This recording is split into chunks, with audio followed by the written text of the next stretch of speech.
बिस्मिल्लाहिर्रहमानिर्रहीम। बाज़ लोग ख्वाब देखते हैं कि वो ख्वाब में हंस रहे हैं और बाज़ औक़ात अब ख्वाब देखते हैं कि ख्वाब में रो रहे हैं, परेशान हैं। याद रखें, अल्लाह ताला ने ख्वाब में इस मामले को उल्ट कर दिया है। अगर कोई ख्वाब में अपने आप को हंसते देखता है तो उसकी ताबीर ये होगी कि वो ज़ाहिरन ज़िंदगी में अल्लाह ताला उसको कोई मुश्किलात देगा, कोई परेशानी देगा, कोई गम देगा, कोई तकलीफ़ देगा। और अगर कोई ख्वाब में अपने आप को रोता हुआ देखे तो ताबीर के तौर पर उसको ज़िंदगी में कोई राहत मिलेगी, कोई खुशी मिलेगी, कोई आराम मिलेगा। और अल्लाह ताला के रसूल सल्लल्लाहु अलैहि वसल्लम ने फरमाया, आज लोग सोए हुए हैं, जब मौत आएगी तो आँख खुल जाएगी।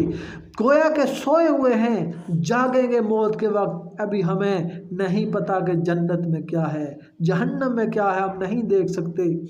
आप सल्लल्लाहु अलैहि वसल्लम ने हमें सिर्फ बताया है, लेकिन मौत के वक्त हमें नज़र आ जाएगा, हमारी आँख खुल जाएगी। इसलिए आप सल्लल्लाहु अलैहि वसल्लम ने फरमाया, जो आज इस दुनिया में ज़्यादा हंसेगा वो मौत के बाद ज़्यादा रोएगा, और जो आज इस दुनिया में ज़्यादा रोएगा, अल्लाह के सामने ज़्यादा रोएगा, वो मौत के बाद ज़्यादा मुस्कुराएगा, जन्नत में भी और कब्र में भी। इसी तरह अगर हंसते हुए अगर कोई अपने आप को देखे तो उसे कोई गम पहुँचेगा, कोई रोते हुए देखे तो इसकी ताबीर यह है कि उसे कोई राहत पहुँचेगी, उसको आराम पहुँचेगा, उसे खुशी पहुँचेगी।